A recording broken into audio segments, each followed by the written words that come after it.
TJS presents Assassin's Creed Odyssey's Fate of Atlantis DLC Episode 1, Fields of Elysium. Gonna do a Senu flight of the region.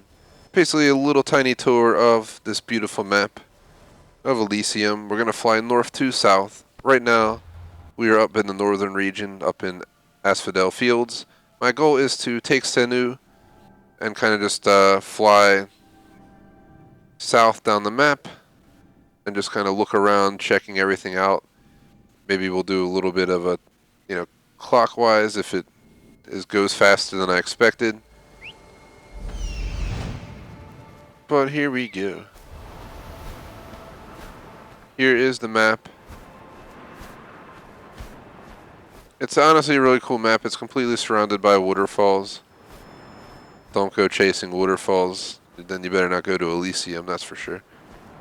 Basically looks like ancient Greece with a lot more epic mountains, a lot more epic infrastructure, all built up on cliffs and everything like that. It's pretty cool. As per traveling south, I think it's only going to take, a few minutes to hit the bottom of the map here. I think we're just going to go with the straight north to south run here for simplicity. So the map is cool, but it's literally, as you see, it's a lot of fields. There's random buildings here and there on the cliff tops. The purpose of this is just kind of show you guys the view around the map, especially up in the sky. I was going to do road trip. It was like, nah, there's no point in doing a road trip. Do a boat trip? Nah, there's no point in doing a boat trip. We're just going to fly for this DLC. So if you watch my other tour videos of Assassin's Creed, we've done Senu flights, boat rides, horse rides, we did road trips. We spent like 2 hours circling the entire Origins map by horse. And even for the Curse of the Pharaohs, which is pretty much this, but they give you, 3 separate afterlife areas to tour or something like that. I did a pretty epic video touring that with Senu by air. We kind of circled around all the different regions. Be sure to check it out. But as you can see, you can pretty much cover these maps. They don't look as big as they feel on the ground from the sky. It may not look that big, but it is a decently sized map. It's nothing like the mainland in the real world, but for a DLC, this is the biggest DLC released by Odyssey to date. Hands down, no question about it. They dominated on this DLC. I did not expect it. I did not plan to spend like 10 hours on this DLC, but all said and done, every achievement, every location, every mission, it really stacked up in time. So I'm going to guess that this is really what the Season Pass was getting to. Not that the Legacy of the First Blade was bad, but the Fate of Atlantis DLC, I think, already won the show with its first episode, where Legacy of the First Blade had 3 episodes, but they stayed on the main map as well. I'm kind of just flying back up north now. Just turning around to show you the view of the opposite side. Back there is basically what you want to call the palace. It's where Persephone is.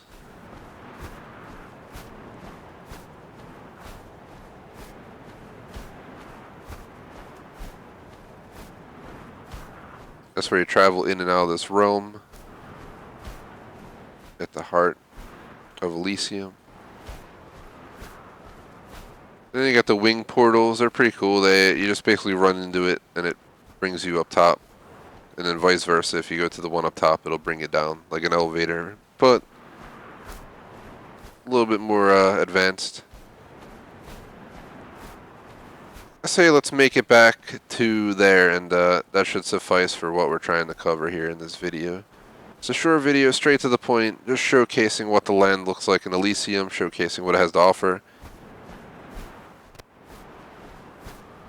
A lot of this stuff you could even consider, it's not copy and pasted into this DLC, but, the way it's built, the style of a lot of the buildings basically look like the main game. It's just obviously in an afterlife realm, which everything's just, like I said, built up on high on these mountain cliffs and stuff. It's pretty cool, though. It's very useful, though, too, because you can just kick them right off, especially some of the harder enemies. One of the overseers I legit just kicked off before I even heard her much. She just lined up with the cliff. I was like, oh, let's try. Boom. She went flying off. Made it epically easy to defeat the first one. This is probably the most treasured point of the map. I mean, just looking at it, it's probably the most epic and awesome looking part of the map, just this infrastructure. Because if you look out behind us, I'll slow down. That's pretty massive, but that's not all one thing. That's multiple locations over there. And, you know, looking around, that's probably the second biggest. Or in the top 3, that's pretty big down there as well. But this is hands down the biggest location. That's where I'm right there right now.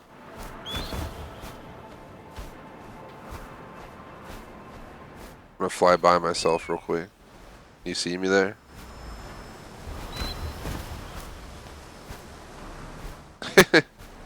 Just hanging out.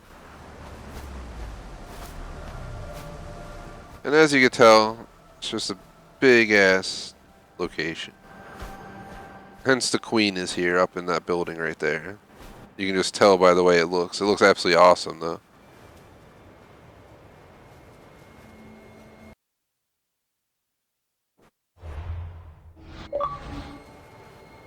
I'm gonna head into picture mode real quick, take an actual picture.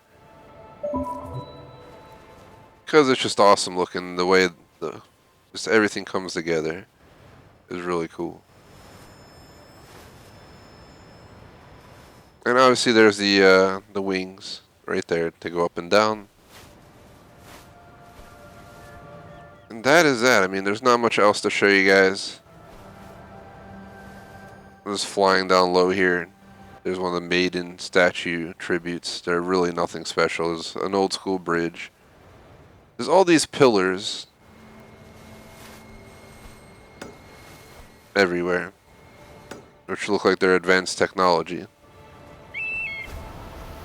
I figure I'd just fly down low and just give you perspective of down below. Look how like high up that is. Look how it's built. Looks like it's built in friggin' Minecraft. I mean, look at the way that building's floating right there. It's all just really cool. How low can we go? As we just impact the ground and the bird dies. That'd be horrible. But we're pretty low to the ground. Just giving you perspective of ground level. I don't plan to fly much further. I think we covered everything I wanted to show you guys in this period, but just gives you a great perspective of what this DLC had to offer on the map. I definitely enjoyed it. I thought it was awesome. That's going to be the end of my Senu flight of this map. I plan to do it for the next DLCs as well. There's at least 2 more Fate of Atlantis DLCs, which I'm guessing will add 2 more new mini maps like this to the game. I'm guessing each one's going to have its own feel, its own look. I think one of them might be kind of like going to hell, the other one I'm not sure yet. But it seems like there's hints towards Cerberus, which is in, I'm pretty sure is guarding an evil realm per se, you know, a negative realm, which shouldn't be as beautiful as this, for sure. But we'll wait and we'll see. 6 weeks from the release of this is when that'll hit, so be sure to check it out. And that's pretty much going to sum up my Senu flight. There's like, almost looks like a Stonehenge fake knockoff, but it's like a weird little forested pillar location. One of the main characters, you'll talk to him there a few times during your playthrough, but that is that, guys. Would really appreciate if you like and sub. Be sure to check out our other tour videos. Would greatly appreciate it. If you happen to play this DLC, you know, just, it's not overly difficult. It is really fun. This is probably my favorite DLC, hands down. And just trying to think if there's anything else worth showing you guys here before we close out, but I just can't think of anything. We've kind of already flew all the way back down here at this point. We're almost at the bottom of the map again.